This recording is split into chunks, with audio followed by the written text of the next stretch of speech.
Friday, everyone. Yes. Oh my goodness, we're so super excited about today's show. The industry news is jam freaking packed, but we've been teasing it a little bit on social media, especially under the Crazy Ant Media account. We have a big, huge opportunity for all of our fans, all of our listeners, all of our loyal supporters out there.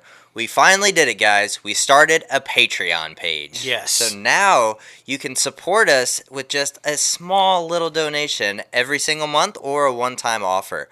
Right now we have 4 different tiers, and the first one is a $5 tier where you can just donate the $5 one-time offer or the monthly offer, and we can give you a shout out over social media and tell people where to follow you so that you can also start to get that interaction. That's right. Because it's all about social media now, It is. connecting with people who you have no idea who they are. And also, we have a $10 tier where we will shout you out, do that as well, and we will give you a Inside the Crazy Ant Farm sticker. So that is super exciting. There you go. Super exciting. Like I said, I don't even have a Inside the Crazy Ant Farm sticker. I know. We're just working our way up, man. Working our way up. And then the freaking tier 3. Tier 3 is an exciting one because you are now an official honorary Crazy Ant. Yes. And with this tier, we will send you a Crazy Ant Media phone case of any design that you would like on our website. We will send that over to you, and of course, we will shout you out on social media and the podcast. Now, the 4th tier is where it really starts to get interesting. Yes. This one is a $50 donation, and this is getting crazy, guys, because now you can be an associate producer on the podcast, pick our top 5 segment for that week, and come on and give your top 5 as well.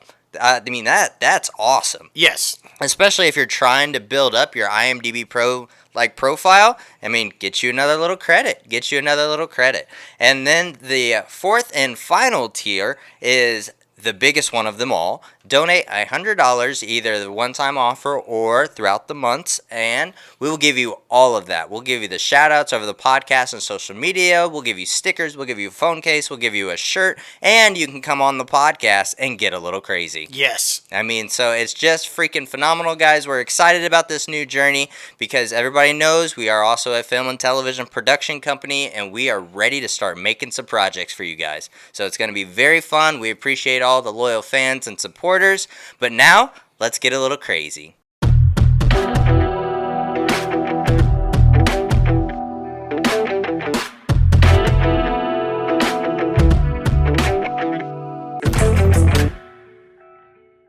What's up, guys? Welcome back to another episode of Inside the Crazy Ant Farm. Holy moly, we're on episode 149 this week. You heard that right. Dude. 1 week away from another milestone. Yeah. 150. Absolutely wild, Wasn't it just man. yesterday we did 100? I know. I mean, it is just going. It seems like it, man. It seems like it. We have a great returning guest coming on the show for the big 150th. We got the one and only Carol Barbie, so stay tuned for that. We know that the fans and listeners love that episode, us talking to her. Yes. So, I mean, it's just going to be another epic conversation. Raising Dion Season 2 is in production right now. She talks a little bit about that, and she gives us some stuff. She gives us a little inside scoop of what's going down at Netflix and all the good stuff. That's right. What are we talking about? You're gonna have to listen to find out because you know that's she did a lot of good stuff though. A lot of good stuff. And I know we teased it a little bit today. You guys were thinking it. We were thinking it. We're all thinking it. We're all thinking it. It's about time for Forever Guest to come back, right? Yes. She is Forever Guest, by the way. So Rebecca Kennedy will be joining us on our 150th episode. Carol Barbie and Forever Guest Rebecca Kennedy. I mean, that's pretty big. I know. It's pretty big. It barely gets better than that. It barely does. I'm just saying, man. I'm just saying. But yes, I mean, like we said, we have a lot of industry news for you guys, and of course, you guys know your host with the most, myself, JLo Fantastic, and the one and only Mouth. What's up? Guys, like, it's insane this week. It's absolutely insane. We're bringing back up Movie Pass, because that's back in the news for some reason. Yeah. It's rising from the dead. No, it's not. In a way, kind of, sort of, but no. Very interesting, man. It's very interesting. And then, of course, we're talking about Black Widow. A lot of news with that this week. A lot of DC properties as well that we're going to be talking about. Yes. So it's very exciting, very exciting. thing. But before we get this thing started, you guys know to head over to our website, www.crazyantmedia.com, where you can start rocking the latest and greatest Crazy Ant Media gear. And of course, now just go to the website and it'll have a link to our Patreon page as well, so you can start supporting the podcast and the business of Crazy Ant Media. So, man, let's get this thing started with The Dead Rising, the zombie that is MoviePass. Apparently, there's a documentary that is going to be shot about fucking MoviePass, which is insane to me. They do have the participation of MoviePass chairman Ted Farnsworth and Mitch Lowe himself, CEO scandal motherfucker himself, Mitch Lowe. So, I mean, they're going to be talking to a lot of different people, a lot of people from behind the scenes, especially the people who are behind the theaters. They're going to be talking to AMC people, Regal people, like all these like huge theatricals. Well, and I'm interesting. Will their defunct movie company try to make this documentary? Right. Because remember when MoviePass failed, they were like, hold on, we're going to shift. We're going to become a production company. We're going to make movies. Well, that didn't work either. No, not at all. And then my next thing would be, because we all know that douchebag came from Netflix. Yeah. So will Netflix pick up the documentary? Right, like, I'm just saying. Yeah. So many questions about where this MoviePass documentary will end up. Yeah. Like, it's really interesting. It's kind of like the GameStop stock thing happening right now. I mean, there's going to be I forget if it's a movie or a series happening. It's going into development. So very interesting, man. Very interesting. And I'm sure everybody has seen over social media, there's more Josh Whedon shit. A lot of people, Charisma Carpenter posted a lengthy statement over Twitter on Wednesday, alleging that Whedon abused his power on numerous occasions on the set of Buffy the Vampire Slayer and Angel, including asking her after learning she was pregnant if she was going to keep it. That is very poor taste. Yeah, and needless to say, a bunch of the Buffy co-stars came out in defense and kind of backed her up and kind of, were there for her, including Sarah Michelle Gellar. And apparently Sarah Michelle Gellar made a post that Michelle Trachtenberg, who played Buffy's little sister on the show, she responded to it, and even more so disturbing, because on top of the Charisma Carpenter stuff, apparently there was a rule on set that Josh Whedon was not allowed to be alone in a room with Michelle Trachtenberg. Yeah. I mean, that's fucked up. And I guess Sarah Michelle Gellar had something to do with initiating that rule or whatever. But, I mean, this is some crazy stuff. Yeah. This is, like, disturbing stuff. And so now you're really having to think back about Ray Fisher and, like, everything that's kind of going on and saying, yeah. And we were talking about it before we started recording today. Tonight. Whenever you're listening. Where's Disney? Where's Marvel? Because as you guys know, Josh Whedon was the mastermind behind the Avengers, the first Avengers film and Avengers Age of Ultron, both hugely successful franchise movies. Nothing from Disney, nothing from any of the stars of the Avengers. And then his brother also worked for Disney and did Agents of S.H.I.E.L.D. And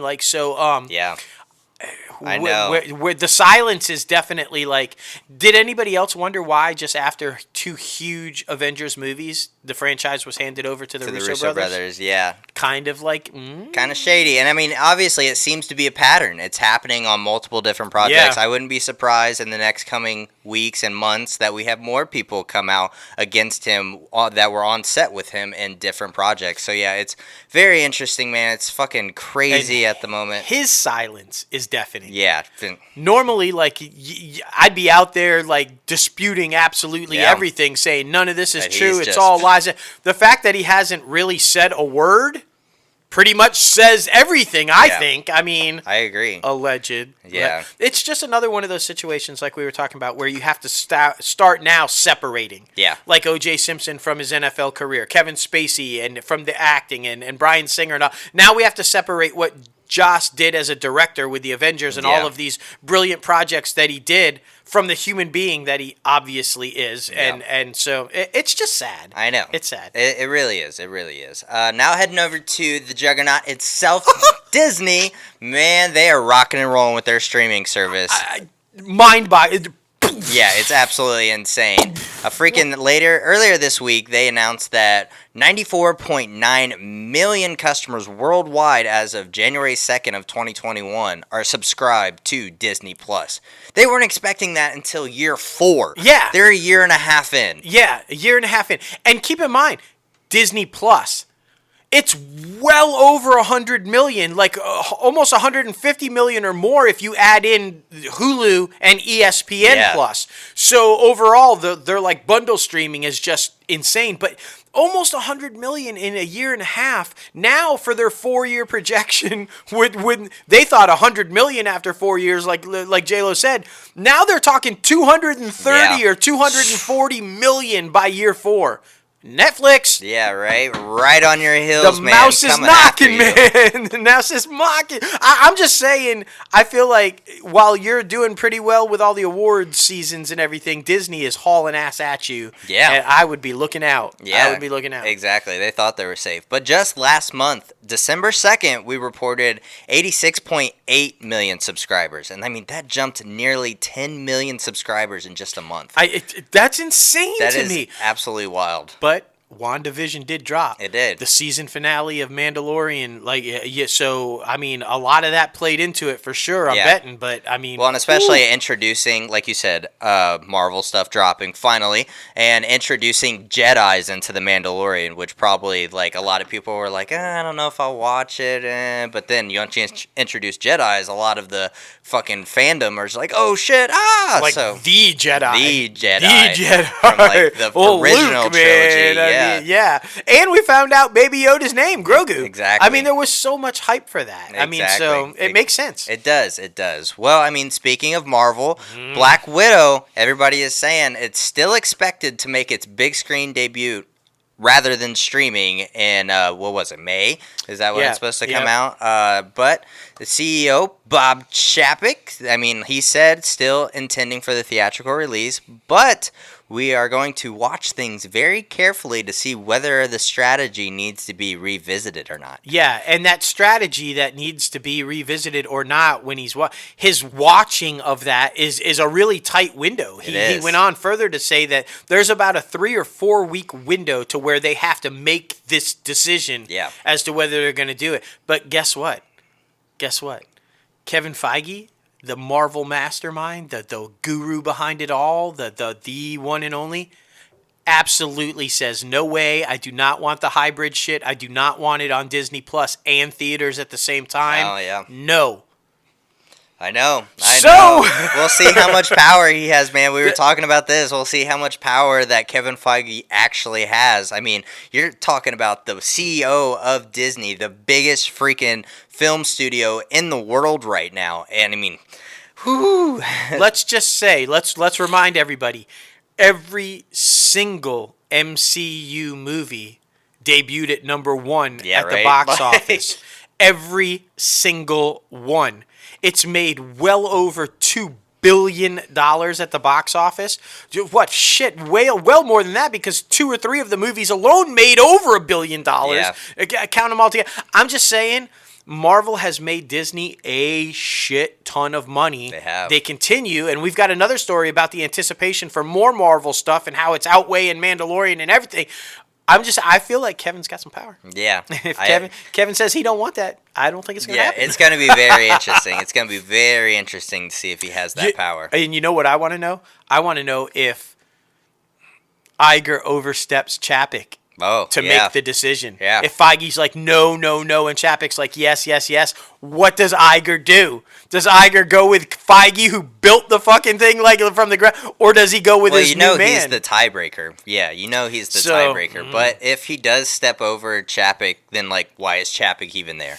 That's the thing. I agree with that. I wholeheartedly agree with that. But then, do you snap the hand that's feeding you? Like, I don't know. I'm just saying it's gonna be really fun to watch. Yeah, seriously, it's all up in the air right now, man. But I mean, like you said, Falcon and the Winter Soldier is huge right now. Yes. A lot of people are talking about it. Everybody saw the trailer during the Super Bowl. It drew nearly 125 million views in just 24 hours following the Super Bowl. Not only is that a figure record for a streaming series trailer, but it squashes the number of other trailers and viewing titles as well for a Super Bowl spot. So that's fucking insane. Yeah, even movie ones. Like Black Widow used to be the record holder, and it broke Black Widows, which is not a streaming service. It broke WandaVision, which was the record holder for streaming shows. Yeah. So people are really fucking interested in. I know. I didn't think it was gonna gain that much steam. I thought there was gonna be other projects that were gonna be way popular than that. Me too. But and here, so this makes sense then. Following on top of that, there's new reports that say that Falcon and the Winter Soldier is apparently tracking more than 200 times the anticipation from fans than The Mandalorian did. Yeah. 48% more than WandaVision. And if we had told you those numbers prior to seeing the reaction from the trailer, you'd go, wow, really? But clearly, the reaction of the trailer just proves those numbers. People want to see this shit. Yeah, exactly. I have a theory why it's tracking so high and why everybody is so interested. Everybody wants to know who's getting the fucking shield. That's what it is. That's what it is. I mean, they keep hinting at Sam, but maybe Bucky gets it. Maybe Bucky, or maybe neither one of them gets it. I know. I'm super interested to see their dynamic though, because it looks really funny, and it looks really does. It's gonna bring that Marvel flair that all the movies have. So I'm super excited about it. I mean, both of them are just phenomenal actors. Yes. So I cannot wait. This next one broke news this past week also, and everybody was a little bit surprised about it. But, I mean, COVID. COVID is the reason. Disney is shutting the doors at Blue Sky Studios, and this is the $5.9 billion global crossing. I mean, this was a 20th Century Fox animation division that freaking premiered 13 features, including the Ice Age franchise and a couple of others as well that are hugely popular. But yeah, they're closing the doors because of COVID. They just don't think it's sustainable anymore, and they don't think it could merge anywhere. So yeah, it's just crazy. I mean, even Disney. Yeah, it's unfortunate that it's happening, but it makes sense to me. I mean, it only seems like it's the right decision because it's an animation studio. Yeah. And you're fucking Walt Disney. And it was built on animation. You have Walt Disney Animation Studios, which is the most famous animation studio of all time. It makes sense to me. You're not going to keep this one and try to No, it's not Pixar. It's not Pixar. It's not. So there you go. I mean, what do you do? This is like you said, COVID and the struggle of money and all that, and then also the struggle of when you merge two giant companies together. Yep. There are dual divisions. There are dual jobs that you just have to eliminate. Exactly. Hopefully, those people can find jobs other places. I believe I read that 400 people are going to lose their jobs because of the closure, but so we'll see, man. We'll see. It's a crazy time. It's still a crazy time. How's Paramount Plus looking? Yeah, right. Exactly. Or Netflix. They're all cherry picking, so just they'll catch on somewhere. Exactly. Animation is so huge and popular right now. They'll catch on somewhere. Exactly. Well, Lee Daniels, he's taken advantage of his deal with Disney and FX. The Empire co-creator is attached to executive produce The Spook, Who Sat by the Door, and it's a spy drama that has been ordered to pilot at the Disney-backed ABC, and it's going to be really cool because it's based on a novel by Sam Greenlee. Leah Daniel Jackson, who's from Raising Dion and Foundation, penned the script and will serve as showrunner and executive producer. But what's really cool about this is this was Lee Daniels' dad's favorite book. Oh. So he's really excited to take on this project and treat it as his own and make sure it's done properly. This is really interesting, and even more so, because anybody who watched Empire, which was kind of loosely sort of based on Lee Daniels, they had a tumultuous relationship for a while, him and his dad. Yeah. So it's interesting that he would do a project based on one of his dad's favorite things and kind of move forward and everything, and that's awesome. Yeah. So both the Danny Strong and Lee Daniels, keeping that Disney relationship Yeah. really strong. And that's good because, as you guys know, they were part of the Fox family before the merger. So Yeah. Disney keeping on to those, obviously with Danny Strong with Hulu and Disney Plus with The Right Stuff and Dope Sick and like all that kind of, and then Lee Daniels doing all this. That's fantastic. I agree. And this follows the fictional story of Dan Freeman, the first black CIA officer hired by the agency in the 1960s. So it's going to be super badass, super diverse, and especially what we need right now. And just to bring attention to it, especially what was going on back then. A lot of people don't want to talk about it, but, it was happening. It's true. So very exciting, man. Very exciting. And, of course, Lee Daniels is fucking amazing. He is. ABC is rounding out its recurring cast for Rebel. We've been talking about that one a lot recently. We have been. For its new Katie Siegel starring series, like we said, Mary McDonnell, Adam Arkin, and Matthew Glave. And Jalen Thomas Brooks have joined the cast of the series created by Christina Vernoff, inspired by the life of Aaron Brockovich. We're super excited about this. ABC is doing some smart things. So, I mean... It's going to be a hit. Krista Vernoff, as everybody knows, is basically running all of the Shondaland shows on ABC. Basically.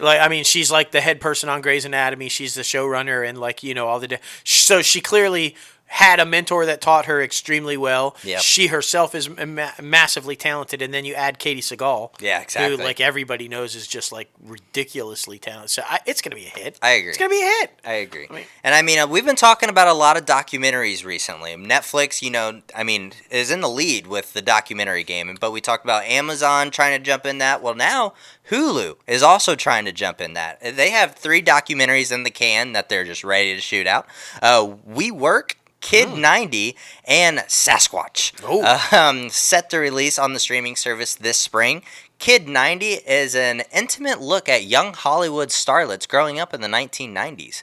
And it's going to be available to watch on March 12th, and it's described as a deeply personal coming-of-age story that explores how sometimes we need to just look back to find our way forward. So very interesting. Is this about Miley? I know, right? Shit. Oh, man. It includes interviews from, like, David Arquette, Stephen Dwarf, Mark Paul Gosselaar, Brian Austin Green, like a whole bunch of people. All the 90s kids. Exactly. So it's going to be really cool. Will they have Carol on there to talk about giving birth to a baby with Jason Priestley? Yeah, you'll find out. Characters. You'll find out what we're talking about. Characters. That's not like real life, like characters. You'll find out next week. We Work, or Making the Break of a $47 billion unicorn, will premiere on April 2nd, incorporating interviews with journalists, experts, and high-ranking former employees of prior We Work members. It sounds magical. I know, right? Very interesting. It dives deep into venture capitalist bundles. So, that's going to be very, very interesting. Was that a dad joke? That was a total dad joke. Yeah. Rad dad. Yeah. You guys know. Sasquatch is going to debut in April. It looks like April 20th, executive produced by the brothers Mark and Jay Duplass. The documentary centers on investigative journalist David Holthouse as he returns to the scene of a potential crime 25 years later in search of some evidence. Oh. Yeah. A Sasquatch killer? Maybe. I thought it was just like they were looking for Sasquatch or something like that. Well, I believe we talked about this one before. This is the one where a murder happened like in a national park and they blamed it on Sasquatch. So I see. Kevin Costner is going to be on the case for that. See? Yeah, right. If you listen to last week's show, these things happen in national parks, which is why Kevin Costner's doing a show about it. Exactly. I don't know. This guy. Hey, if you need to know where Sasquatch is, though, he's in Huntersville, North Carolina. Yeah. Yeah, he hangs out on a little trail. He's like pretty creepy, and he never goes away. So anyway, the big topic over the past 2 days was obviously Gina Carano, who everybody knows, Mandalorian. Yep. She is not currently employed by Lucasfilms. Everybody is talking about this right now. She made some questionable tweets and some questionable posts on Instagram. The Mandalorian star's social media post, all of her people dropped her as a client, and she is not currently employed by Lucasfilms. Lucasfilms, and there are no plans to bring her into any sort of Mandalorian things or the Rangers of the Galaxy, I believe it was called, saying that was a potential for her to have like a kind of a spin-off role. Yep. But yeah, man, she compared to being a Republican right now to being Jews in Nazi Germany, and that's not okay. That's really not okay. That's very insensitive. Listen. Okay, I'm just going to put this out there for everybody, okay? You are entitled to your beliefs, your own political beliefs, your own religious beliefs, and you can say or whatever you want to. That's the freedom of speech in this country. You have every right to say so, but you have to know that if you are in the public and you choose to make those things known and you choose to make those posts, they are there. Yeah. They will come back and bite you in the ass if somebody doesn't like it. You just have to know that. So if you are going to do it, you can't come at it and be complaining about if somebody didn't like it and you end up getting fired or you got, kind of a thing. Exactly. I mean, that's your choice, that's your decision, that's your right, but you have to know once it's out there, and somebody will find it. 10 years fucking later, somebody will find it. Exactly. And I mean, that's just... Exactly. You got to do it. And she attempted to clap back today, saying that cancel culture, blah blah blah. They can't cancel us if you let them. But it's like you're doing like a movie for like some sort of website. So I don't know, man. I don't know. I think she needs to be out of the public eye for a while and then maybe rebound with her career. We'll see, man. We'll see. ABC is going to launch a new primetime news show focusing on Black life in America. This is interesting. I know. Soul of a Nation, and it will present viewers with a unique window of authentic realities of Black life that will dive deeper into a critical moment of racial reckoning. The network says a Soul of a Nation will air its first 6 episodes in March, with new episodes airing on Tuesdays, becoming available on Hulu the next day. I love how they do that. The news magazine will include episodes focused on racial reckoning, sports activism, faith, and the power of the next generation of Black Americans. And the ESPN host Jamel Hill and Blackish star Marsai Martin will be the host, among a couple of others, ABC news anchors and correspondents. So very good, man. This is what we're talking about, being diverse, being very inclusive, being very informative, because we all need to learn something. Yeah, I mean, I think it's a brilliant idea. Look, we've talked about this on past shows, but Bob Iger made a huge statement, a couple of years back and said, look, we haven't done a good job. We haven't been at the top of the game. We haven't been leading the pack. We need to do better. And he made an initiative for Disney to do better. He fought. Remember, he like Captain Marvel and Black Panther, he had to fight to get those made.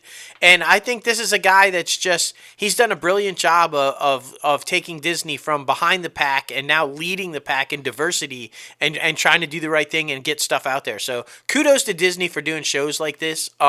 We do need it. Yeah. We do. Wouldn't it be epic if it was like one of those like unsolved mystery type things or forensic files things if they were narrated and somebody was and it was like Morgan Freeman or something? Yeah, that that'd would be have been pretty awesome. badass. Morgan Freeman or James Earl Jones or something, like telling the story of these particular Black people in America and the struggles and the stuff would have been epic. I agree. And maybe that can happen. Who knows? Who knows, man? Who knows? This next one's very interesting. I think they're just trying to throw more animated content out there because, like we said, animation is huge right now. Fox is developing a Clue animated series. It's in development, and they have partnered with Hasbro's Content and E1 and Bento Box Entertainment on the series.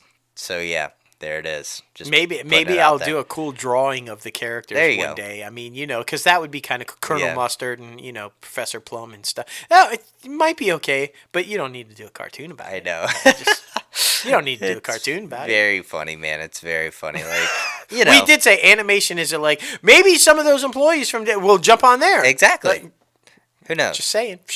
Who knows? Well, heading over to Warner Media. I know you're super thrilled to finally talk about this. Oh my gosh. Because you've been like holding it in all show and all week. Oh my gosh. Zack Snyder revealed a new Jared Leto first poster and kind of like a little teaser, like 15-second clip of Jared Leto in the Snyder Cut. Oh my gosh. Yeah. The Joker looks so insanely psychotic and awesome. Yeah. I'm so super stoked to see this little sequence of the nightmare sequence where he's talking to Batman, kind of explaining everything to Batman, about Batman, and why everything is so dark and everything.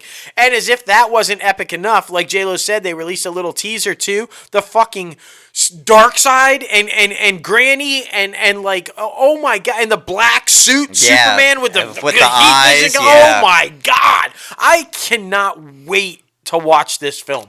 I can't wait to watch the limited series. I'm just saying, but if his Joker was like this in Suicide Squad, it would have been so much better. I agree. I agree. Will somebody just let Zack Snyder finish? Will they let him do it? Just let him do it. Because if this is as epic as we think it's going to be, and I think it will be, just let him come back and do it. Let him build your DC universe. Exactly. Let him do it. Who cares if it was a little dark? Yeah. Who cares? It's awesome. Yeah. I mean, it's fucking awesome. Like, Exactly. just let him come back and finish. Exactly. He can save it. He could save it. I agree. I mean, I think the Snyder Cut could literally save it. And we know Patty Jenkins is on board and Wu is on board. And they all like those versions of the... I mean, just... I know. It seems like a no-brainer. I know. It's crazy, man. It's crazy. You gonna bring back Whedon? Yeah. Right. Nope. Oh, man. But this next one's very exciting because everybody knows we love Supergirl and Melissa Benoist. She is moving into the production side of things, and she felt that it was fitting to stay at her home at Warner Brothers Media. She's launching her own production company. She's just now getting this thing started. Three Things Productions, and she signed an overall television deal with Warner Brothers Television Group, and she has tapped anonymous content creative and executive Sahara Kashi, who has worked on shows such as Apple TV's Home Before Dark and Netflix's 13 Reasons Why as vice president of development. And she only felt like it was fitting because she's been there for so long. Glee, Supergirl, all those amazing things. And I mean, she is set to executive produce a comedy drama and some other things for HBO Max and all of their third-party streamers. So it's very exciting. And the name, get this, guys, the name Three Things Productions draws from the Mary Oliver poem Three Things to Remember, which reads in part, as long as you are dancing, you can break the rules.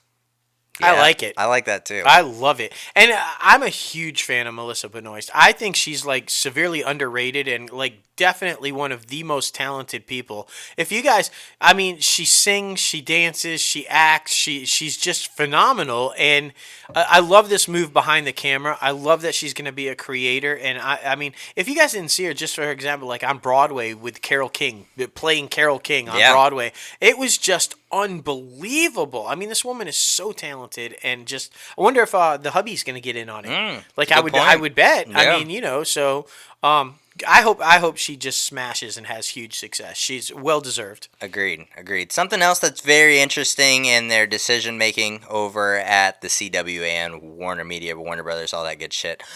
Wonder Girl is not moving forward. This sucks. The writer/producer behind the CW's Wonder Girl adaptation announced today on social media that the pilot has not been ordered and it will not be moving forward at the network. But they picked up the fucking Powerpuff Girls. What? Why? Nobody wants that. This fucking show would have been very diverse. This is what we need right now. We need a Latina X to be in this role. But no. I wonder if they were worried about having Wonder Girl on the CW when they have Wonder Girl on Titans. I don't know. But she's about to become Troia. Spoiler, if you're not a comic book geek, it's so coming. She's about to become Troia. So, sorry. She won't be Wonder Girl anymore. So you could have had the new Wonder Girl. Yeah. I don't know. I'm just saying. And if you are going to do this, like, Powerpuffs thing, just Catherine McNamara. Yeah, right. Just bring her in. Exactly. Bubbles. I mean, she's the soul, the life of the party of the Powerpuff Girls, and Catherine McNamara would just kill that. Yeah. It'd be, like, awesome. Completely agree, man. You owe her. Right. You owe her. Oh, God. Oh, by the way, just quick note. I'm going to stop hating on Superman and Lois. Yeah, I right. am. I saw the trailer during the Super Bowl, and I watched it excited. again, and man, I fucking loved the trailer. He's excited. And the direction of the story, and my bad. Yeah, he's like, My bad. hey, but at least you can admit when maybe we were too quick to judge something. Maybe. I do like the storyline of how one son is like, "Oh, Dad's Superman, that's so badass," and the other one's like, "Fuck you." Yeah. Well, I think it's going to be really cool, and Yeah. okay. Yeah, it's going to be interesting, man. I'm sorry, guys. It's going to be interesting. My bad. Luke Cook from Chilling Adventures of Sabrina over on Netflix has booked a recurring role in the 4th season of the CW's Dynasty. Oh. And he's going to be playing Oliver, Kirby's ex-Bureau of Australia, a photographer who has come into town to shoot something, but has ulterior motives. They reconnect, but his late-night partying and drug habit quickly escalate and take Kirby down a dangerous road. That so sounds like a nighttime soap opera. Right? It really Just does. say it. He's coming to town to shoot something. Is it a picture or Is a it gun? or is it a person? gun? What is going on? What is he going to shoot? How is he going to shoot? We don't know. Yeah, it'd be interesting. It'd Watch be Dynasty. interesting. Yeah, right. A cult sci-fi series is making a comeback, and the CW has given a straight-to-series order to 4400, and it's a reimagining of the 2004 USA Network drama. And the interesting thing, and the reason why we put it in here, it's coming from Ariana Jackson and Anna Fricke, who did the successful reboot of Walker that's already been picked up for a 2nd season. So is this just a thing now? These people go from project to project to successfully reboot reboots? I guess. That sucks. I was a fan of 4400. I liked the show. I watched it. I thought it was great. I, again, want to just say, why do we need a reboot? I know. Why? I know. Just, I'm sure you can find the original 4400 somewhere to watch. Yeah. Like, why do we need a reboot? Exactly. But I'm loving Walker, by the way. Walker Well, yeah, I'm is never really going to good. diss on Padalecki. Yeah. He can do whatever he wants. It's really good. And if Chuck Norris signed off on it, then Yeah, right. who are we to say And the anything? original writers and some original people came back to do behind-the-scenes stuff. So. See? There you go. And I don't Exactly. want Chuck Norris coming to kick my ass. Hell no.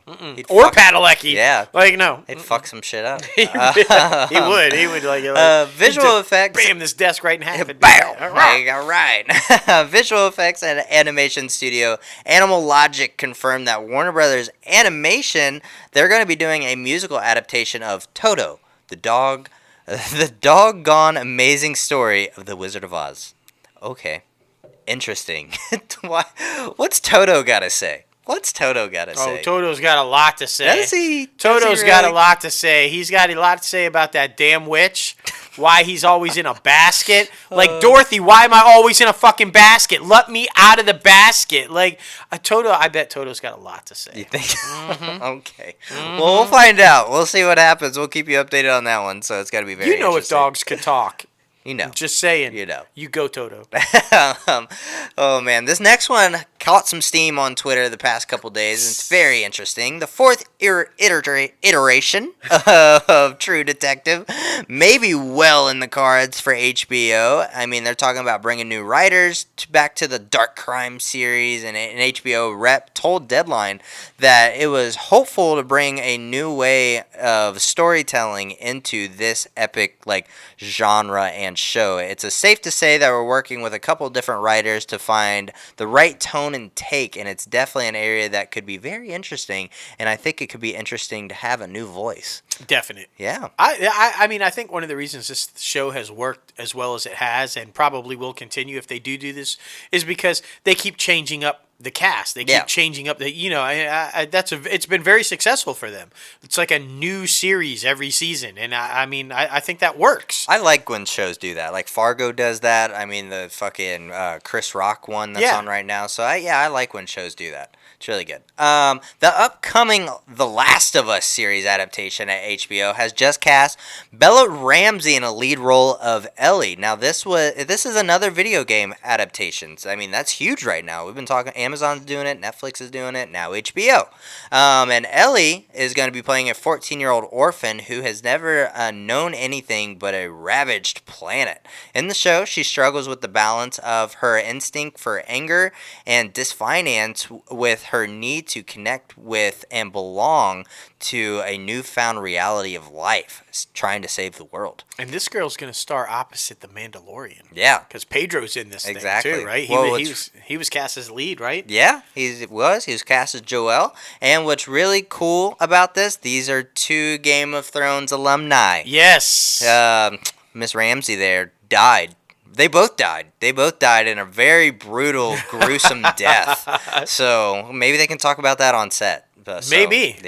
And I mean, transitioning into Game of Thrones, House of Dragons has fucking rounded out its cast, and they are about to go into production, so hopefully a year from now we can be watching that shit. Or a year and a half, because, it takes some time, especially with a huge show like that. But I'm super excited, man. Rise Infant, Steve Tosalent, Eve Best, Enan Sonaya, and I mean just so many other people. You don't know who these people are right now, but you will by the time this thing starts. And of course, we've talked about it before. This series is set 300 years before the events of the original series, and it's going to tell the story of House Targaryen when they were at their prime and on top of the world. That's why we have the one and only Dany Targaryen as the Funko out this week if you're watching the YouTube video. That's right. Yeah. Yeah. Yeah. You still need to watch it because you haven't even fucking started. I haven't even started. I haven't watched a single episode of Game of Thrones. I know. Issa Rae, everybody knows that one show is being canceled. I mean, it has a final season, but is being canceled. But now she's like, fuck it, I'm coming back with something new. That's right. She has landed an 8-episode series order at HBO Max for a half-hour dramedy called Rap Shit. And the project was first announced and being in development back in October of 2019. It follows the 2 estranged high school friends from Miami who reunite and form a rap group. And Ray is writing the pilot for the series and will executive produce under her hooray, probably, production banner. So it's very exciting for her. I mean, she is just a fucking amazing creative. She is. I mean, she's tearing it up. And good. Good. Nice to see female creators getting due. Yeah. And putting out content and being successful because it's long overdue and we need more of it. Yeah. So keep rocking it. Exactly. Keep rocking. Exactly. I told I hate Face Off. So why are you fucking making a remake? We're jumping to Viacom CBS here and like, what? What? I know. I mean, what? Of all the movies, this is like you want to reimagine this one. I hated this movie. I was not a fan of this movie either. Nicolas Cage, John Travolta. If you don't know what we're talking about, back in the day they starred in the original one, and I just don't understand this one at all. No, I'm just gonna be honest with you. Just don't do it. Yeah, don't do it. I know they're trying to capitalize with this director too, Adam Wingard, who is behind Godzilla vs. Kong. So they're trying to capitalize on his success. Don't do it, man. The movie was awful. I'm sure Godzilla vs. Kong is going to be epic, so don't kill this guy's career by doing this. I mean, of course, because he's going to make Godzilla win. Duh. But anyway. Kong. Anyway.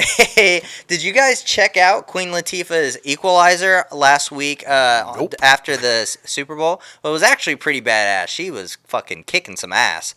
But it was really exciting. A lot of people watched it. Production got shut down. It really fucking sucks. Somebody tested positive, and now they got to pause that bad boy. I mean, it drew in 20.4 million people on Sunday after the Super Bowl, but now its regular time slot is going to be at 8 p.m. Sunday nights. But I think there's like 2 or 3 episodes more, so hopefully it doesn't interfere with the schedule. That they have in the can, so that it doesn't interfere with the viewing schedule, but you never know. But yeah, Queen Latifah can kick some ass, bro. No, I love Queen Latifah. I'm just tired of the constant reboots and reboot. I mean, I watched the original with the old white guy, Edward Woodward. I liked the Denzel reboot. I thought they should have kept going with the Denzel reboot. I don't know why we rebooted the reboot with Yeah. Queen Latifah. I don't get it. And I am going to be really curious. 24.4 million is huge, and that's Super but it Bowl. was after the Super Bowl. You had the the stayover from the Super Bowl audience. What will it show up in numbers on its regular time slot? Yeah. So that's going to be curious. Yeah, we'll stay on top of that one. It's going to be very interesting. This next one's really fucking awesome because we love Elizabeth Moss. She's We been do. blowing up right now. And, you know, she's a 2-time Emmy and 2-time Golden Globe winner. And now she is joining the cast of The Making of the Godfather. And she's going to be playing Eleanor Coppola, Francis Ford Coppola's wife. Yeah, that's going to be badass. Dude, this cast is amazing. She is such a phenomenal actress, She man. is. I mean, like, and we know our buddy Jeremy Gordon loves her. Like Yeah. West Wing, she was Zoe. She Dude, was Zoe yeah. Bartlett, the president's daughter on West Wing. I mean, that's where I first remember seeing her, and then she just exploded onto the scene with so many other things, obviously. But I mean, yeah, she's great, Yeah. and yeah, this is gonna be epic. I I'm agree. so excited about this series. Hell yeah, hell yeah. Hey, another reboot. A True Lies reboot. And guess who signed on? Fucking, I believe Jamie Lee Curtis is coming back to this thing. And yeah, I believe so. Yeah. It's been handed a formal pilot order for the reboot of the film. Everybody knows it was Jamie Lee Curtis and Arnold Schwarzenegger. So, And Tom Arnold. yeah. And Tom Arnold. Tom Arnold. She can't possibly be playing the same No, person. probably not. Like I wouldn't think, right? No. Has Cameron signed off on this? Has he Yeah, given them he's going to executive produce. Okay, so I still think why? Yeah. Why? I would be down for a revisit of True Lies. Yeah. Like where are they now? What's going on? Kind of like an update type thing, but a reboot or a reimagining. Why? I know. Why? I know. I It sucks, man. It absolutely sucks. Well, I mean, you're excited about this one, though. It's the next revival, if you will. See, there you go. Like Showtime's Dexter Yes. continues to come back into focus. An update on the original showrunner Clyde Phillips and star Michael C. Hall have enlisted Jamie Chung from Lovecraft Country and Oscar Wahlberg from Manchester by the Sea for recurring roles. Yes, which is awesome. This cast just keeps getting better and better and better. And see, this is what I'm talking about. I'm okay with a revival. Yeah. Like, where are they now kind of a thing. Like what they're going to do with Who's the Boss or like all these other ones. Like, sometimes revivals don't work, though, like Saved by the Bell. Yeah, like that one's bad. I think Punky Brewster's not going to work either. Yeah. But sometimes they work. I'm dissing the Peacock. I I'm know. sorry. But sometimes they work, and I think this one is going to work. Yeah. I really do. It was a huge hit, and I don't think a lot of people like the way that it ended. So I think this will resolve that Yeah. and like do so. Yeah. It's going to be well. good. Let's put a pin in that diss and Peacock because we'll be talking about it. We'll be talking about it. The first one we're talking about though is the Universal's romantic comedy "Marry Me," starring Jennifer Lopez and Owen Wilson, is being delayed yet again due to ongoing theater closures because of the pandemic, obviously. And it's a music-infused movie that has been set to open May 14th of 2021 and will instead walk down the aisle of February 11th of 2022. Now, this is the one that was first delayed because of douchebag, right? Army Hammer. Like they had to drop him and they replaced him with Owen Wilson, right? I'm pretty sure. Yeah, I'm pretty sure. J-Lo's doing a lot of things. She right is. now, She's so, all over the place. Yeah, but this is what I was talking about. Take the pin out. Universal's hit The Best Man movie franchise is now going to be a limited series that's going to be 10 episodes, a dramedy series, The Best Man, the final chapters of the movies.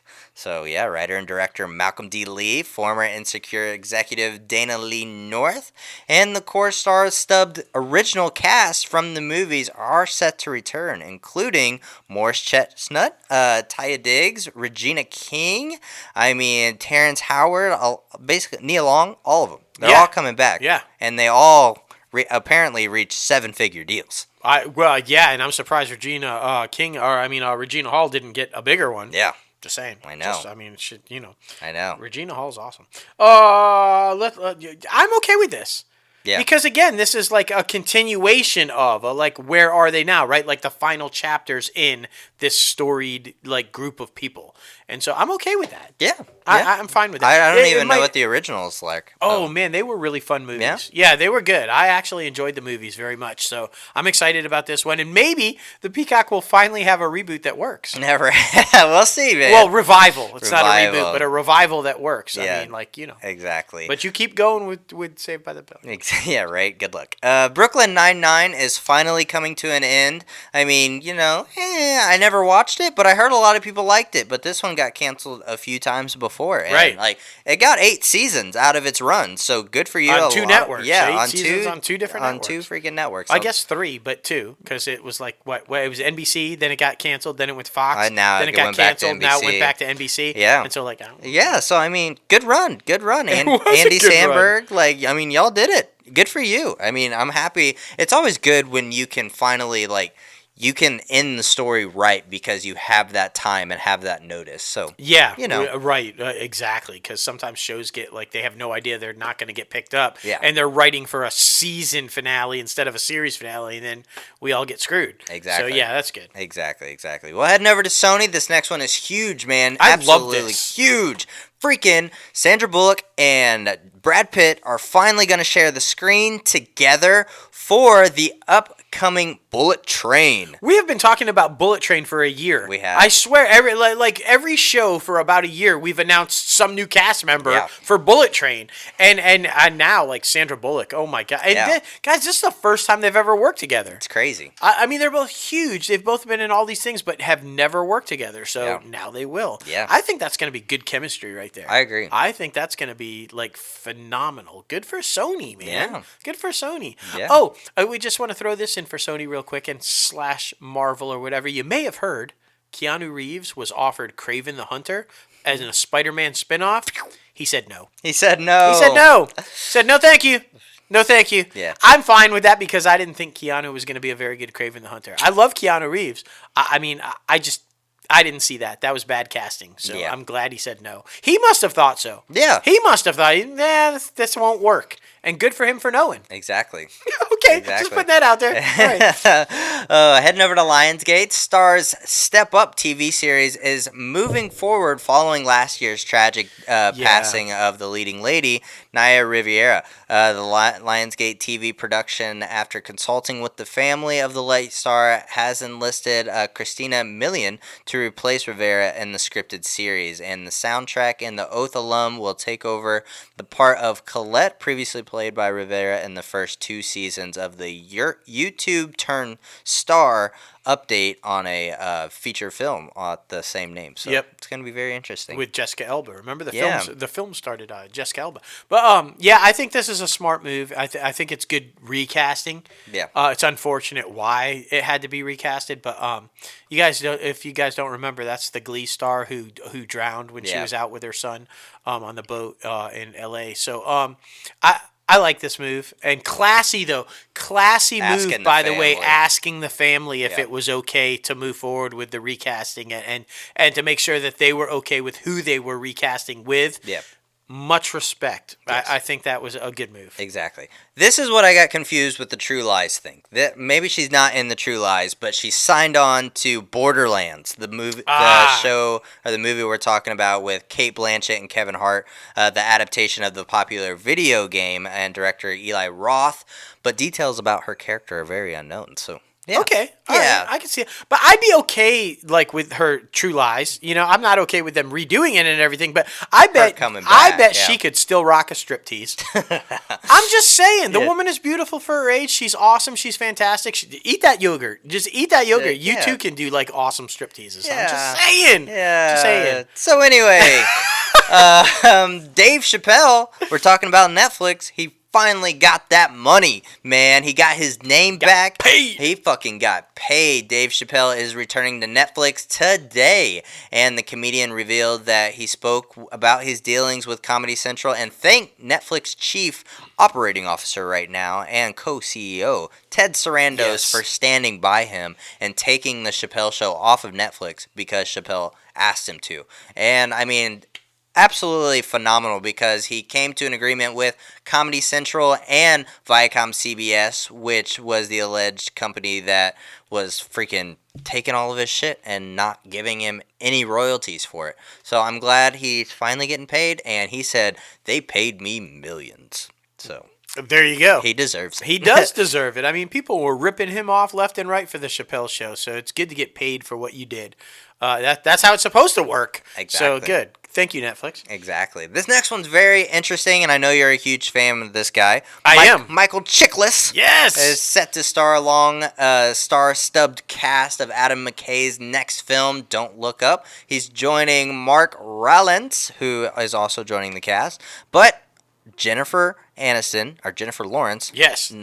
My favorite Jennifer is Jennifer Aniston. Everybody knows. Leo DiCaprio, Meryl Streep, Rob Morgan, Kate Blanchett, Chris Evans, Jonah Hill, Timothy Chalamet, Ariana Grande, Kid Cudi, Matthew Perry, Tomer Sisley. What? So many freaking people. The budget for this film was $1.2 billion. Seriously. Just to sign all those people. Yeah. Like, I mean, woo, what a cast. And it's such an interesting thing, too. The film follows two low-level astronomers who embark on a media tour to warn mankind of an approaching asteroid that will destroy Earth. I wonder who Chiklis is going to play. Right? You're right. I love Chiklis. I've been a fan in damn near everything the man has ever done, from The Shield to Commish to Gotham to No Ordinary Family. He's just a phenomenal actor, and good for man.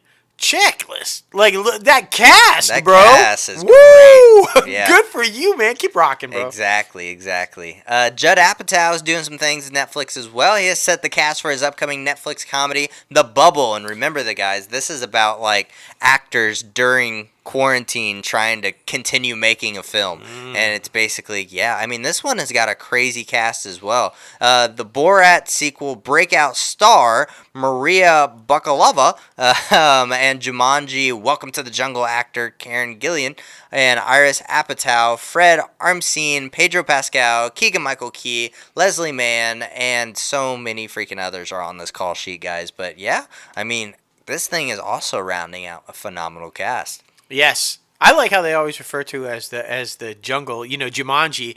What about Guardians of the Galaxy? Yeah, right. Been in those two. Yeah. Nebula, you know. I'm hoping like hell. I know it has absolutely nothing to do with the story, but every time I hear her name and the rumors that were floating out there, I hope like hell she gets Batgirl. Yeah. She would be an epic Batgirl. Okay, moving back on to Netflix. Moving on. Netflix has acquired Blue Miracle, the Dennis Quaid film, formerly known as On the Line, based on a true story. Blue Miracle centers around Cachahoga, a Mexican orphanage that was struggling to survive after a hurricane hit in 2014. And on the brink of bankruptcy, the residents enter the world's biggest fishing tournament in hopes to winning the prize to save their home. That sounds interesting. It does sound interesting. You know, Quaid has made quite the name for himself over the past decade or so on these like faith-based movies or true life stories about inspirational, feel-good stories. So good for him for kind of like, seeing a resurgence in the career with these like type films. So that's good. I mean, Heading over to Amazon, more reboots. Loved the people that are involved with this thing, but why? Why is this necessary? Donald Glover and Phoebe Waller-Bridge are putting a new spin on Mr. and Mrs. Smith, and this falls under Waller-Bridge's production deal with Amazon, and apparently this is supposed to come out in 2022. Don't y'all remember all the shit that happened with Mr. and Mrs. Smith? You broke up his happy Jennifer Aniston Brad Pitt marriage. Like what? They were so good together. They were like, don't do these movies. Don't. If you want to keep going with something like that, remember that one that they did with Michael Hamm and John Hamm and Gal Gadot, where they were stars, like spies, and they were married or whatever. Yeah. It was sort of kind of in that. Go with that. Don't do them. You've got a franchise that you could do that. Don't reboot. Exactly. Mr. and Mrs. Smith. I know. It's unfortunate, man. Nobody cares. Nobody does. Nobody. Oh, my goodness. Rob Delaney and Alice Eve have joined the cast of Amazon Studios' upcoming drama thriller, The Power. And it's a 10-part series based on Naomi Alderman's international best-selling novel of the same name. In the series, teenage girls around the world develop the power power of the people. The power is hereditary, inbuilt, and can't be taken away from them. The series follows a cast of characters from London to Seattle, Nigeria to Moldova, and the events lead to a complete reversal of the power balance of the world. Oh, Yeah. shit. I know. Well, I'm a huge fan of Alice Eve, so like, boom, Yeah. boom, Getting into do it. it. Do it. Do it. I mean, it sounds interesting. It's original. So anything like that, go for it. I'm thrilled with that. Exactly. Amazon Studios has also made a deal to develop a comedy adventure, Lost and Found, starring vehicle for Gina Rodriguez and Zachary Levi, with Steve Pink from Hot Tub Time Machine directing this thing. And Pink and Jeff Morris wrote the script about a headstrong lawyer and an off-the-grid renegade who recollectedly teamed up with and found a long-lost treasure in the Mississippi River. That's what he has to say about it. No, I'm not. That's nothing to sneeze at. No. It's like, even though I just did. That sounds interesting. Yeah. Honestly, that sounds like it. Amazon, to their credit, they are out there with original programming. Yeah. So, I mean, good for them. Man. Agreed. Heading over to Apple, they have greenlit a kids series about saving endangered animals, and that has the backing of Jane Goodall's Institute. Jane, which will feature a mix of live action and computer animation. It follows Jane Garcia, a 10-year-old that will activate an imagination of everyone. Viva pretend play Jane and her friends will work to save endangered animals in each episode. So it's kind of like Dora the Explorer, but with saving animals. Basically. So that's kind of cool. But Jane Goodall, I mean, you guys know that she was the one that hung out with the apes for all that time. Like, I mean, storied history with animals and animal preservation and everything. So this sounds pretty cool. Yeah, I think Apple is making a huge effort to do like informational stuff for kids. Yeah, I mean, educational. Like with they're doing the Charlie Brown and Snoopy stuff and all, but educational series like Out in Space and different things involving them. So yeah, kudos to them. Exactly. I mean, that's how you teach kids. That's how you educate. Make it fun. Agreed. Following a crazy bidding war, Apple Studios has landed Dolly, a new feature film with Academy Award nominee Florence Pugh attached to star and Vanessa Taylor. The film is a sci-fi courtroom drama in which a robotic champion, a dog, kills its owner and then shocks the world by claiming that she is not guilty and asking for a lawyer. What? Wait a minute, a companion doll? Yeah. Like a sex doll? sex doll? I don't know. And she kills her like live guy and then is claiming she's not like. What the fuck? This is what you had a competitive bidding war about? What? Apparently it spawned from a short story as well from the same name. Inspired by Elizabeth Bear's short story. So I mean, I've heard them like those sex robots in Japan are getting like really, really scary lifelike. But this is kind of creepy. It is creepy. I'm just saying, I'm loving original content, but this is fucking creepy. Yeah, you asked for it. You didn't want to reboot. I didn't ask for this. No. I'm fine with Punky Brewster. Fine with Punky. What the fuck is this, man? I don't know. So Apple, funny. good for you for taking risks, though, because this one's clearly a risk. Right, I'm just saying. Lily Gladstone is set to star in the Apple original film Killers of the Flower Moon. You guys know this is coming from Leo, De Niro, and Scorsese. Yeah, we've been talking about this one for a couple of years A while, Like yeah. it's been in development for a while. Yeah, but at least good. a year because it was right after The Irishman. Yep. So, yeah. Yep. Good industry news segment. Good industry Yeah, news man. segment.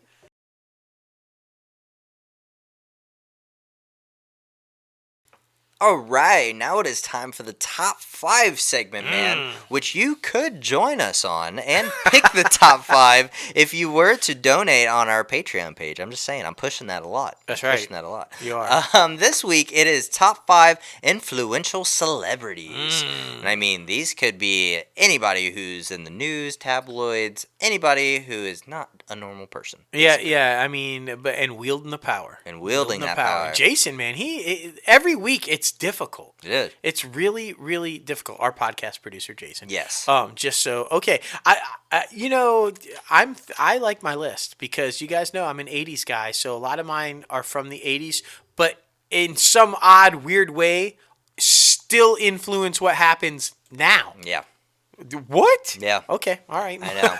I'm very happy with mine as well. It's very diverse and very like for different things too. Yeah. They have different causes that they speak up for. Yes, there you go. So it's really cool. My number 5 goes to Chrissy Teigen. Yeah, everybody was like, "What? What? Why?" Well, I mean, recently, if you guys haven't seen or haven't been following anything, they lost a baby due to complications. Yeah. That happens a lot, but they made it known and they talked about it. That helps a lot with mental health. I like completely respect them for that, and like kudos, because a lot of people wouldn't make that public and a lot of people wouldn't want to talk about that, especially when they are a family. They're a powerful family, her and John Legend and her 2 other kids. I mean, they are watched constantly by tabloids and TMZ and all that stuff, but they're talking about this so that they take away the tabloids' power, basically. They're like, no, let us tell the story. Let us tell you how we feel. And then here it is. They just lay all their cards out on the table. And I just really respect that, because not a lot of people do that and then get frustrated when the tabloids expose the things. In which I understand you don't want to expose the things, but sometimes it's just easier just to put it all out there. So I respect that, and I absolutely love that, and I feel like a lot of people should be more like that. Just expose things before they get exposed from someone else, and tell your side of the story. Agreed. Yeah. Agreed. That yeah. Well said. Well said. My number 5, and while controversial, no mistake in that.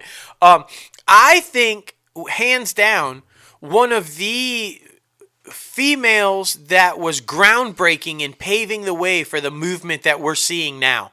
Because I'm talking about Madonna. Yes. Madonna like has been at the top of the game and been relevant since the late 70s, okay? And paving and the way for so many people in so many different genres of entertainment for all these decades. She's a groundbreaker. Whether it's music or acting or activism or the sex book. I mean, like you said, getting people to talk about subjects that you don't normally put out there and talk about, and causing and religion and just so many different things. I mean, back in the 80s, every girl wanted to be her, right? Every guy wanted to be with her. Like she was a powerhouse. But you don't stay relevant for 40 plus years in the entertainment industry unless you know what you're doing and you are paving ways for people to do things. So while she has been controversial, while she has put some stuff out there that people are like, whoa, what? What the fuck? I really do think she's a credit to opening doors for a lot of women to make their mark the way that she did. One thing I will say, she was never scared to speak her mind. She was never scared to stand up for what she wanted and fight to get what she wanted. And so kudos to her. And like I said, I think a lot of women have followed in those footsteps of modeling their careers in the sense of fighting for what they want, trying to get their message out there, and staying relevant and demanding equal respect. I mean, Madonna had always done that. So yeah, number 5. Completely agree. My number 4 goes to the one and only, the man himself, Tyler Perry. Gosh, this guy has done so much for the African American community, the black community, and the film community. I mean, this guy is so inclusive, and especially goes back to his hometown. He's lived in a couple of different places and goes back and just every Thanksgiving, like, basically buys people a Thanksgiving meal, and it's absolutely beautiful. But the impact that he has made on the black community and the film community when it comes to his studio is absolutely remarkable. Like, each one of his sound stages are named after freaking these amazing black creatives who came before him, like Will Smith and Oprah, and like just so many others that are just absolutely amazing. To honor them and for them to pave the way for him to be able to showcase them in such an amazing light is just beautiful. And to do all this on a Confederate freaking base, man. This was a Confederate like army base, and he just completely reinvented it and said, no, let's give this power. Let's give this power back to my people. So I love that. I love everything about it, and it's honestly a beautiful freaking studio. Yes. wholeheartedly agree. And I mean, he is the epitome of living the American dream. Guy was in a fucking station wagon, Yeah. broke, and now he's a billionaire and giving back. And it's just an amazing story, and absolutely wields a lot of power. Yeah. A lot of power. My number 4, and I know everybody who listens to this show and is a fan of the show is going to be like, what the fuck? But he hates him. But I don't. I don't hate him. But you cannot argue this man is influential in the entertainment community and in the movie industry. I'm talking about Mr. Tom Cruise.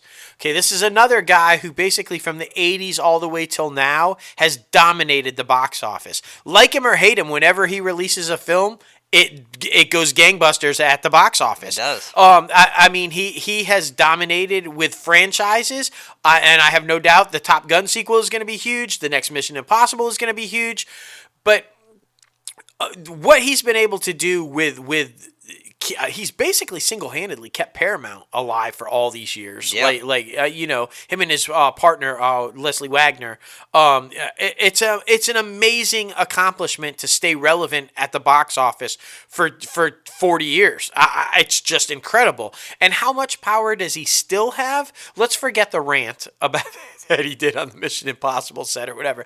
This is a guy who said he wanted to make a movie in space. Yeah. And he actually convinced a film studio to pay for him to go to space and film a movie.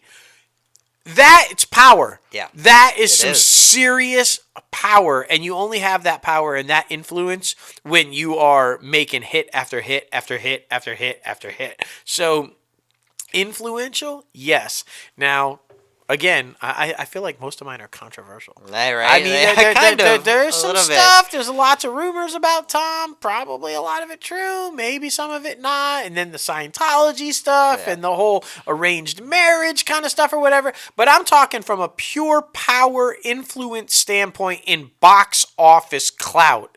It's hard to top Tom Cruise. Yeah. It really is. Yeah. I'm just saying. Well, you'll probably be saying the same thing about the number 3 as well. So Without doubt.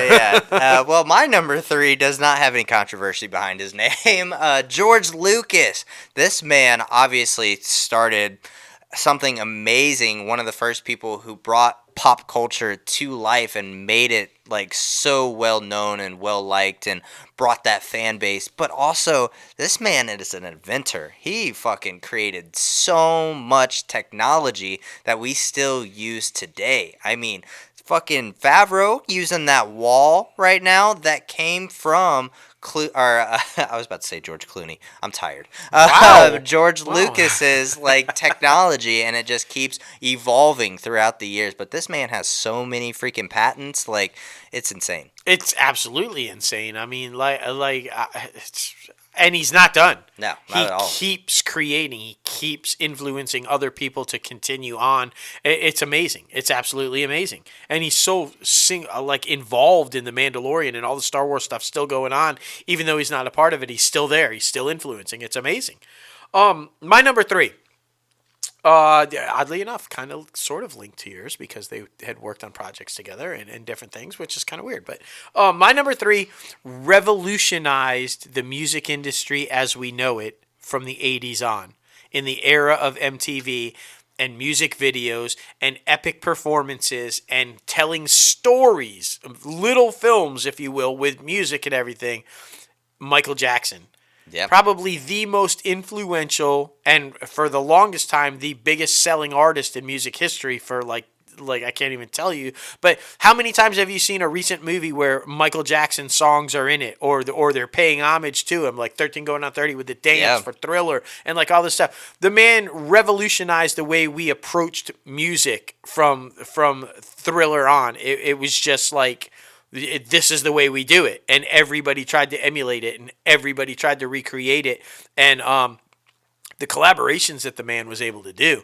I mean, from Slash to Van Halen to like just it's insane how many people worked with Michael Jackson. Yes, I'm aware. Controversy and like all the craziness and all the rumors and all of the stuff or whatever, but you cannot take away the man's what he did for music, what he was able to do in the music industry, and all of the people and all of the careers that he inspired and continues to inspire, from Usher to there's so many I can't even name them, but people are still getting into music, becoming musicians because of Michael Jackson. So the influence is still there, the power is still there, and I think it will be for a really long time. I mean, you have to set aside the weird stuff, but the man was a genius, and I mean, I don't think music will ever be the same since him. So Yeah, it's good. It's very true. Very true. My number two is kind of like my number five with Chrissy Teigen.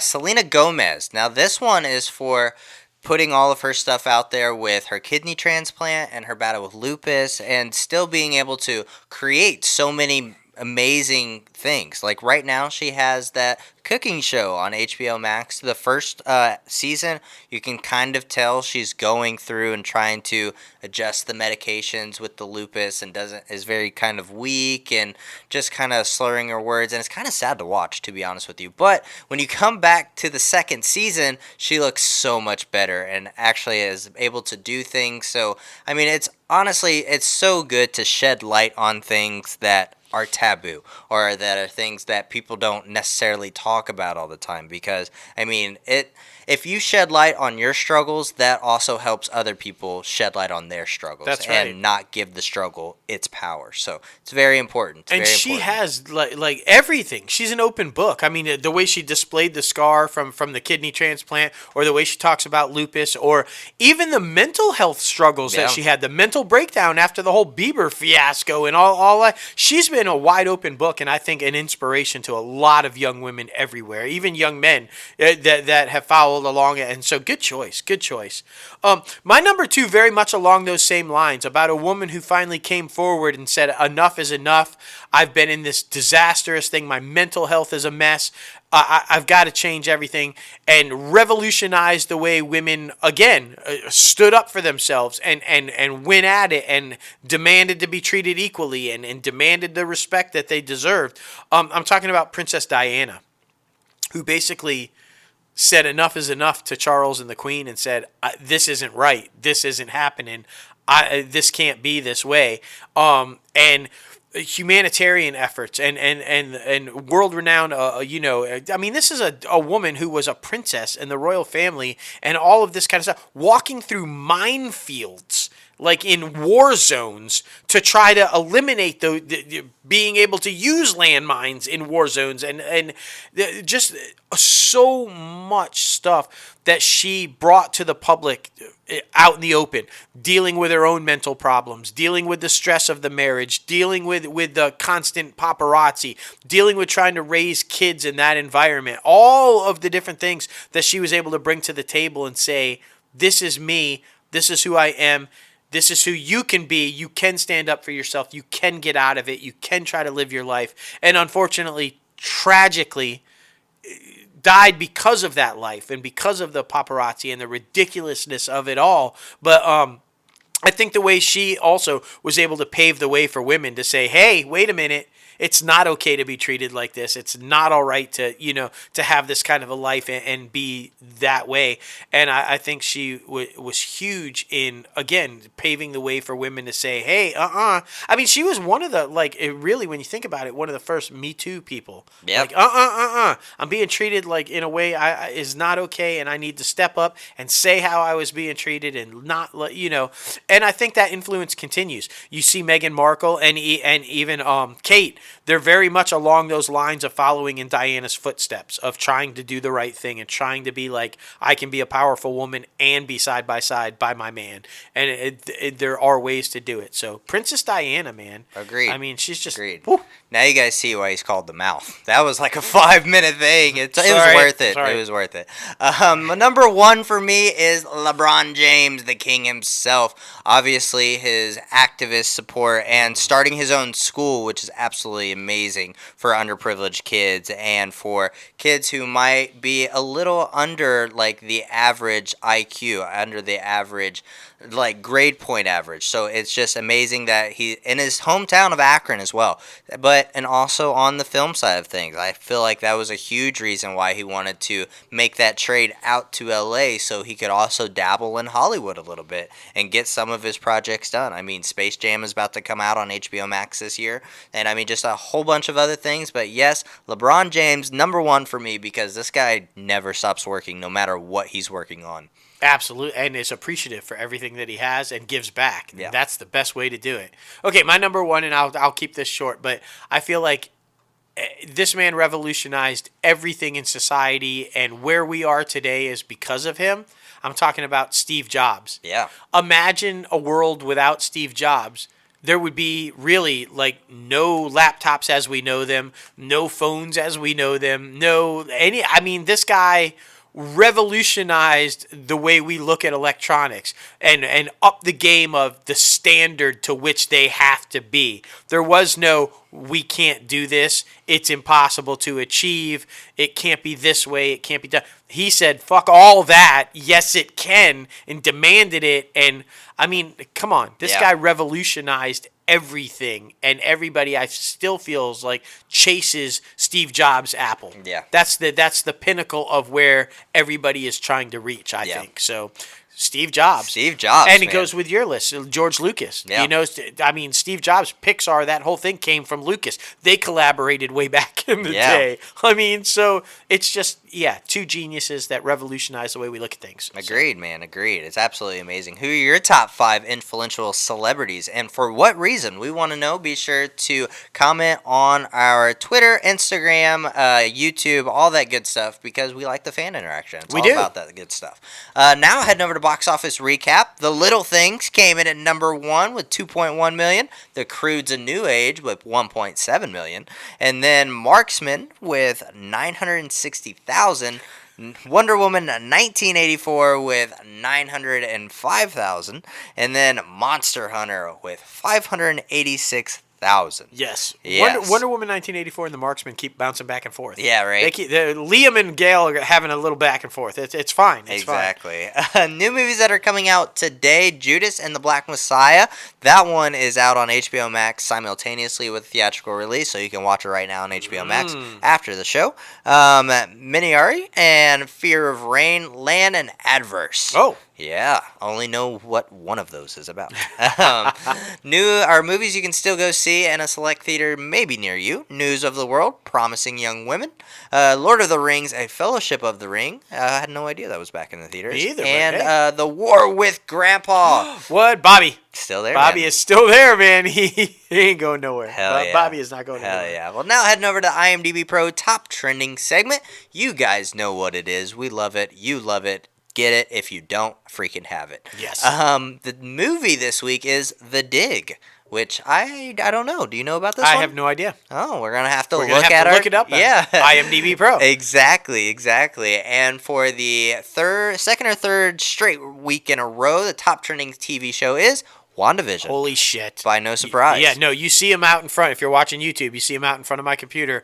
This week's episode. What? Crazy, man. Oh my god, it's so good. Quicksilver in his retro comic book costume, just like badass. And I have a theory. I really think that aerospace engineer is Reed Richards. I think shit. Feige has been pulling our leg the whole time and full of shit, and we're going to get Reed Richards in this show at some point. Just saying. Just saying. Throwing it out there. See what happens. But watch that show after you. Oh my. Oh. You heard it here first. And the star. If it happens, that's right. Exactly. And the star is Christopher Plummer, who passed last week. So man, that makes sense. What a loss. Absolutely a legend. Well, anyway, guys, thank you for getting crazy with us on episode 149 of Inside the Crazy Ant Farm. Yes. Holy moly, it was great. Absolutely phenomenal. Be sure to follow the company at Crazy Ant Media. Follow the podcast at ItCaf Podcast. You can follow us both personally, myself, JLo Fantastic, fantastic and Crazy Ant Guy 1970. that's right. And be sure to subscribe to this podcast anywhere you listen to your podcast. Anchor, Apple Podcasts, Spotify, Google Play Music, iHeartRadio, Podbean, Stitcher, and so much more.